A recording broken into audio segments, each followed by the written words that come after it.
పరిపరి విధాలు మళ్ళీ ఆలోచించి అనుభవజ్ఞుల సూచనలు తీసుకొని వాటన్నిటినీ ప్రజలకు మంచి జరగటం కోసం ఈ రూల్స్ రెగ్యులేషన్స్ చట్టం చేసి చాలా రోజులైంది, మార్గదర్శకాలు రావడానికి ఎందుకు ఇంత ఆలస్యం పట్టింది?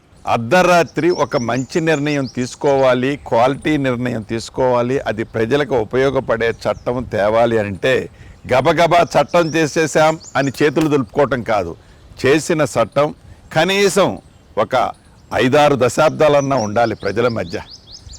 కానీ అదే 2020 చట్టం చేస్తే 3 నాళ్ళ ముచ్చట్లాగా అది 3 సంవత్సరాలు కూడా బలవంతంగా ప్రజల మీద రుద్దింది ఆనాటి ప్రభుత్వం.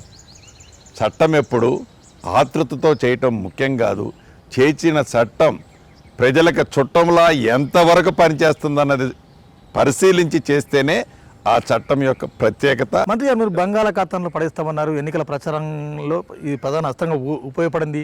గత సర్కారు పోవడంలో ధరణి కూడా ఒక కీలకం.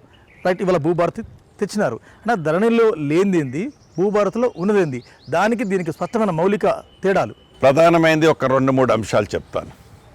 2020 చట్టానికి చేయటానికి 2 రోజుల ముందు 2 రోజుల తర్వాత సాదా బైనామాలు మేము క్లియర్ చేస్తామని చెప్పి సుమారు 9,24,000 సాదా బైనామాలకు సంబంధించిన ఆన్లైన్లో అప్లికేషన్లు ఆనాటి ప్రభుత్వం తీసుకోవటం జరిగింది.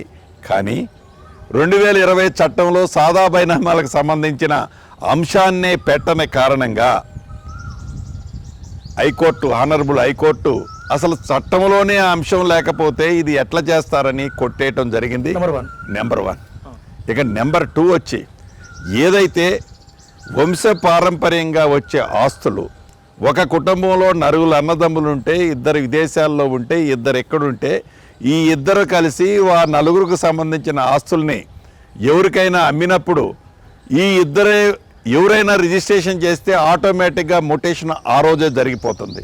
దానితో విదేశాల్లోనూ ఇతర ప్రాంతాల్లో ఉండి తిరిగి వచ్చేసరికి వారికి తెలియకుండే వారి వంశపారంపర్యంగా వచ్చిన ఆస్తి కనపడకుండా పోతుంది.